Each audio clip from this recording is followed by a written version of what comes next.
It's an architectural element that often sits on the peak of a roof. Generally it's four-sided and it has louvers in it to act as a vent. I've been meaning to build one for quite some time. Now I have an excuse.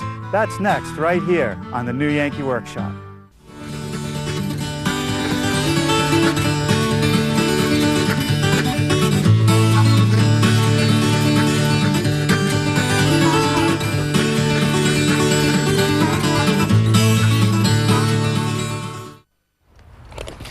Today we're at the site of the current This Old House project. And viewers of that program may recall that when we started working on this barn, there was a wing that came out on this side. It was falling into the ground, so we tore it down, put in a new foundation on the same size footprint, and soon we'll be putting up walls. And we're going to fill it with tools. You might say it's going to become the son of the new Yankee Workshop, where we'll build some cabinets for the house itself. If you look at the side of the barn, you can see the outline of the roof. Now, midway along the ridge sat this cupola. And we've been wanting to build a cupola for a long time. Now we have a reason. These cupolas originally were meant to provide ventilation for the building. Air would come in through the doors and windows and exit out through the cupola. Today, they're more ornamental than anything else, but they're certainly a nice feature on a garage or a workshop. As you can see, this one is pretty well gone. So I think I'll throw it in the back of the pickup truck, take it back to the new Yankee Workshop, and we'll reproduce one. Well, since the original cupola was beyond repair, I took my reciprocating saw to it and cut out one of the corners so I could take a look at the construction details. They had a wood shingle roof that sat on some heavy felt paper on top of 3/4-inch thick roofing boards. There were 4 hip rafters that sat on top of a plate that was half-lapped in the center. Then there was a stud down the corner. The rest of it is pretty much trim. Out here we have a small shingle cleat, a fascia board, a little soffit, a bed molding, and this piece I guess you could either call a frieze or the head casing of this louver. At the bottom of the louver, they used a sill, which allows the water to run off the edge. And they closed in the bottom just using some simple boards. From this section that I cut out, I was able to make a sketch and a materials list and pick up my material for the project today. One of the objectives was to make this cupola a little bit lighter. So I took 2x6 material, ripped it in half into 2.5-inch widths. And the first part of the assembly to make is the top frame. And I'll cut those pieces over at the miter box. What I want to do is square the piece first, slide it down to my stop, which is set at 28.5 inches, and cut 4 pieces. But before we use any power tools, let's take a moment to talk about shop safety. Be sure to read, understand, and follow all the safety rules that come with your power tools. Knowing how to use your power tools properly will greatly reduce the risk of personal injury. And remember this, there is no more important safety rule than to wear these safety glasses.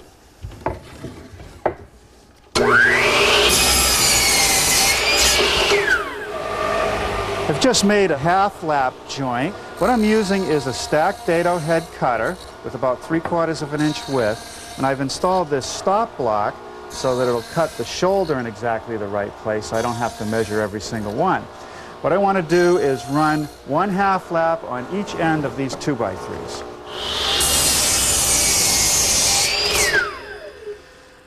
These 4 studs are the corner studs, and I've cut them to meet the slope of the workshop, which is a 7/12 pitch, a little more than 30 degrees.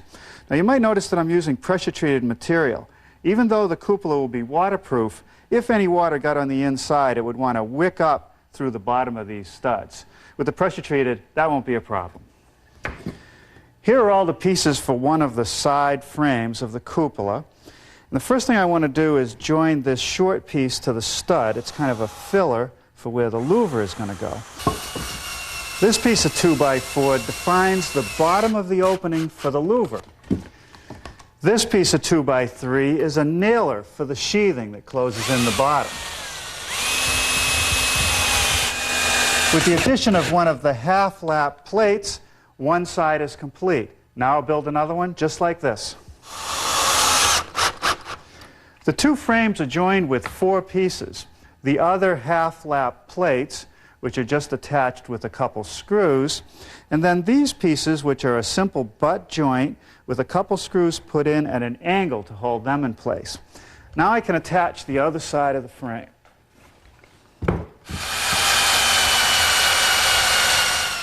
For the last few minutes I've been working on the hip rafters for our cupola.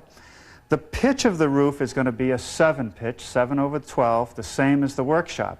Now let me go over the various cuts on the rafter. At the eave end, there's a plumb cut that's made at 45 degrees on each side to give me a 90-degree corner for the trim. There's a seat cut that sits on top of the frame, and I've notched down a bit to give me the right height for the trim. Up at the other end of the rafter, there is a plumb cut where they meet. So over at the workbench, I'm laying out the other 2 hip rafters. The first thing was to make that plumb cut at the bottom, or the eave end. I've taken my saw and tipped it to 45 degrees, and I'll make a cut from each side. Now I can use one of the rafters that I've already cut to complete the layout. I'll just line up the top edge, mark the notch and the seat cut, and then I'll also mark the plumb cut. But because these rafters are going to meet the pair that I've already made, I have to reduce the length by half the thickness of the rafter, 1.5 inches. So in this case, I want to take off 3/4 of an inch.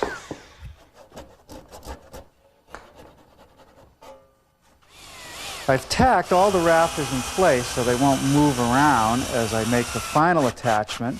A screw on each side at the bottom, and then up at the top I'm going to take a block with some glue and secure that with a couple screws. I don't want to have screws right in the center because I may be drilling a hole through that for a weather vane.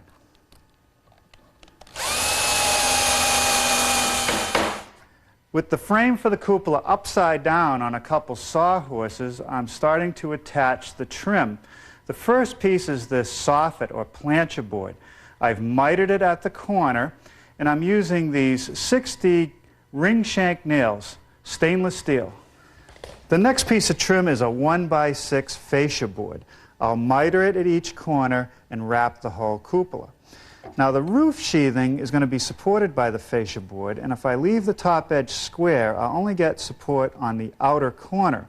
A better way is to bevel the top at 30¼ degrees, the pitch of the roof.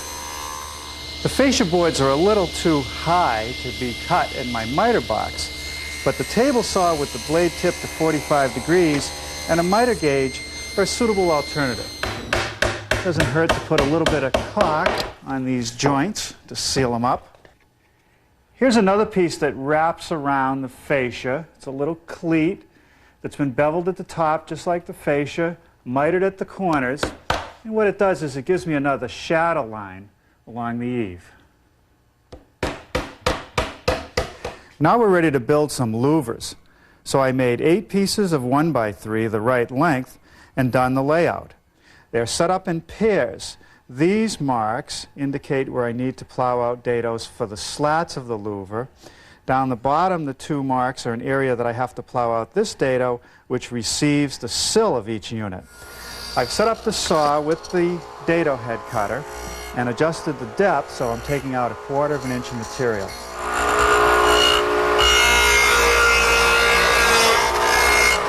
I've just made the first cut to start forming the slats. I've ripped the edge at a 45-degree angle. Now I want to rip the other edge parallel, so I'm going to reset the fence over to the width that I want, and now I'll run the long point of that edge up against the fence to complete the slat. With the joiner fence tipped to 45 degrees, I'm cleaning up one edge of each slat, the one that'll show from the outside. Now I'm ready to start forming the sills for our louvers. This material I picked up at my home center. It's windowsill stock. It was a bit wider, and I've ripped it down to the width that I want. Now what I'm doing is starting to make notches. I'm going to put a notch at each end to give me these extended horns, which I'll miter all the way around the cupola. I just have to bring it into the layout line and shut down. Now I just make a fence adjustment to make the notch on the other end.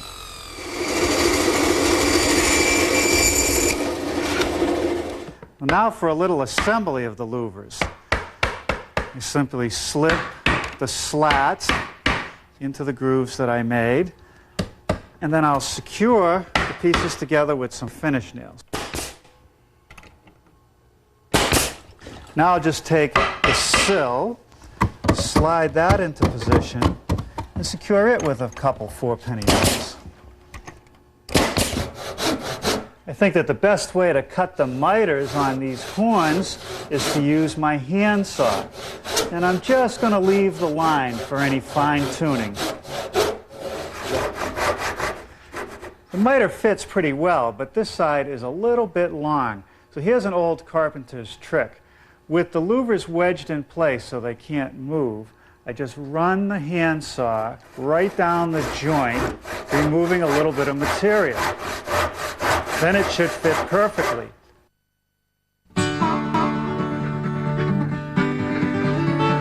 This frieze board, which is a 1x6, just sits up tight against the soffit, and it's mitered on the corners.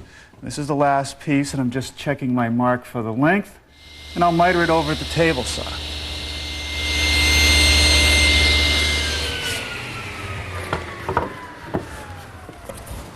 That's good. I like to run a bead of caulking on all the joints on an exterior project like this.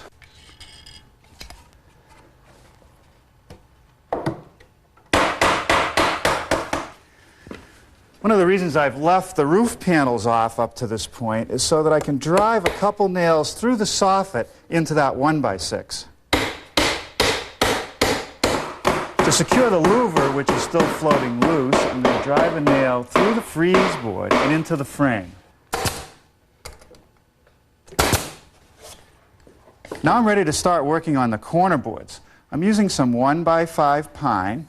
On this side I'll use a full width piece, and it comes even with the corner of the frieze. And in order to make the corners equal, I've reduced the width of the piece that tucks behind by 3/4 of an inch. At the bottom, I'll bevel it at 15 degrees to meet the sill, and when I mark it for length, I'll back cut the top about 1 degree to get a nice snug fit against the frieze. Now I back the saw down to 1 degree and trim the top. You know, I find that whether I'm working on a building or a small project like this, it's a good idea to pre-assemble the corner boards, because this joint will be nice and even if the framing underneath is not quite perfect. I like to add one final bead of caulking right along the inside of the corner board. Now I just set it in place, secure it with a few nails. Okay, that's good. 3 more to go. Now it's back and forth to the miter box as I fit the corners on this bed molding. It's very similar to the one on the original. All right, and that dresses that up. Now I'm ready to start making the panels that will close in the bottom of our cupola. I've just beveled one edge of the panel at 15 degrees, and that's to conform to the underside of the sill. Now on the sides of the cupola that are perpendicular to the roof slope, I'm also going to bevel the bottom edge at 30 degrees. I'm using MDO plywood to wrap the base. It has a nice paintable surface and it holds up to the outdoors. But because it is plywood, I can't make a lap joint like I did on the corner board. I have to miter the corners. I'm going to reinforce the joint with several biscuits. That's what these slots are for. Some glue in the biscuit slots, and with the biscuits in place and a bead of caulking at the corner and at the top of the panel where it sits under the sill, I'll try to slip it all together.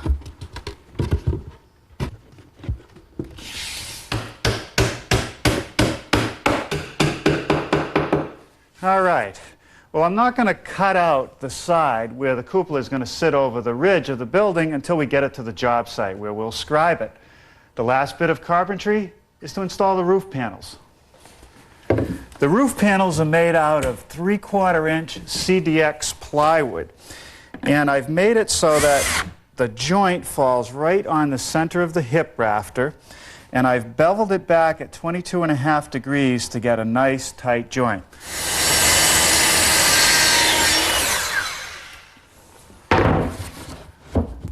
Okay, that fits nice. All right, well that takes care of that. Now for the roof. If you recall, the original cupola had a wood shingle roof, but I think this one deserves a standing seam copper roof, and maybe even a weather vane. But I don't do copper. Norm, copper is so easy to work with. Sure, you've been working with the material for over 20 years. Larry Stearns can make you a finial, a weather vane. He can even repair the roof on the local church steeple. How about a roof for our cupola? Piece of cake, Norm. Where do we get started? First, I need to have you bore a 3/4 inch diameter hole in the peak of the roof for the weather vane shaft and apply 15-pound felt paper to the roof. That I can do. And while you're doing that, I will fabricate copper drip edge to be attached to the eave, and this will allow me to lock the standing seam roof panel onto this edge and squeeze it tight. Looks like a complicated piece. How do you make it? It's really not that bad. I start with 6-inch wide material and a marking gauge that I call a stay. I hook that to the edge of the material and make little snip marks in the end of the stalk. I suppose if I was doing that, I might mark it with a felt tip pen. Well, that will work. The drawback with a felt tip pen is that it's only marking one side of the material. This, in essence, is marking both sides, and I'll show you why that's important.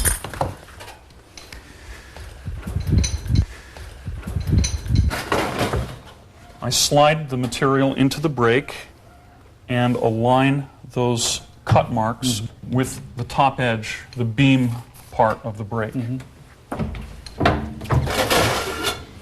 This first bend I close tight. I call this a hemmed edge. So you've actually just folded it over on itself. That's correct. And here is a good example of why the marker would be less desirable as a marking instrument, because I have flipped the material over and my marks would now be on the underside. The second bend gives me what most people refer to as a kicker. I line it up on my third set of marks.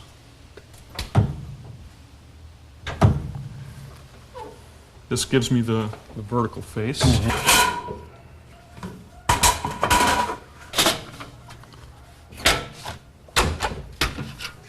And that is the drip edge. You make it look so easy. It's great.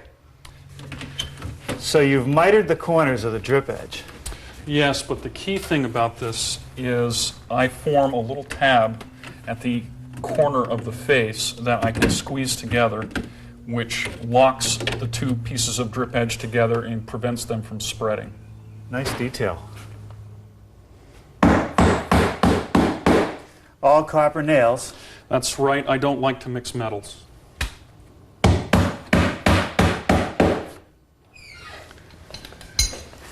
Now, Norm, I'm going to bend one of the roof panels. And the first bend that I form is the eave bend.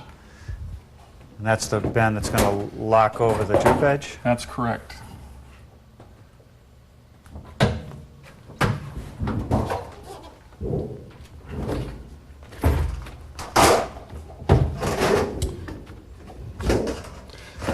Now I'm going to bend the first standing seam, and I'm using the same tick mark technique that I did with the stay for the drip edge. And I align on my marks. I'm bending slightly less than 90 degrees to match the angle change of your roof. Now the first seam that I formed has one edge turning in. This one will have a double bend turning out to interlock with that and form what is referred to as a double lock standing seam. Okay.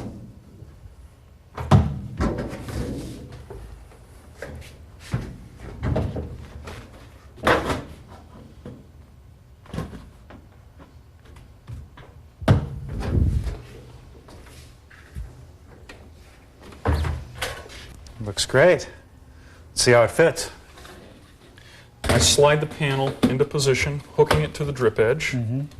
I make sure that the standing seam is aligned with the hip, and I secure it to the roof with a copper clip.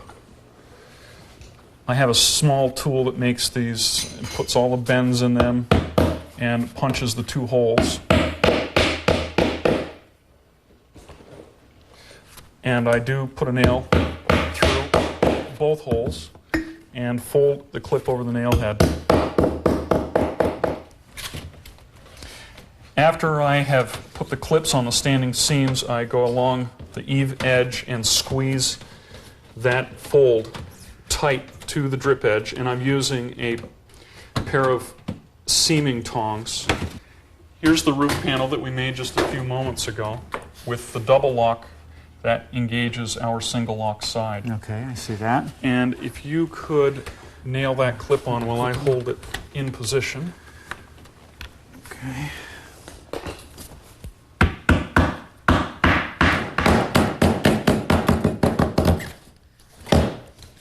Okay, now we can close up the lock on our first standing seam. Okay, see, so that tool just bends it right up underneath. At the end of the standing seam, I do a relatively simple detail where I trim the excess material, fold the end around, and squeeze it tight with the seaming tongs to close up the end of that standing seam. To complete the standing seam, I now start the seam over with a hammer, and then I just use a pair of hand tongs to finish it. And once this is completed, we have a real double lock standing seam. It's waterproof, windproof, and it's a 100-year roof. Well, Larry sure makes it look easy. The next thing that he's going to do is go back to his shop in Vermont and build us a weather vane. And when that's ready, we'll install the cupola. Well, for the last hour or so, Larry and I have fitted the cupola to the roof and secured it in place. He's installed the finial, and the final touch, the weather vane, has the This Old House logo and the This Old House lettering on it. Beautiful workmanship, Larry. Thanks.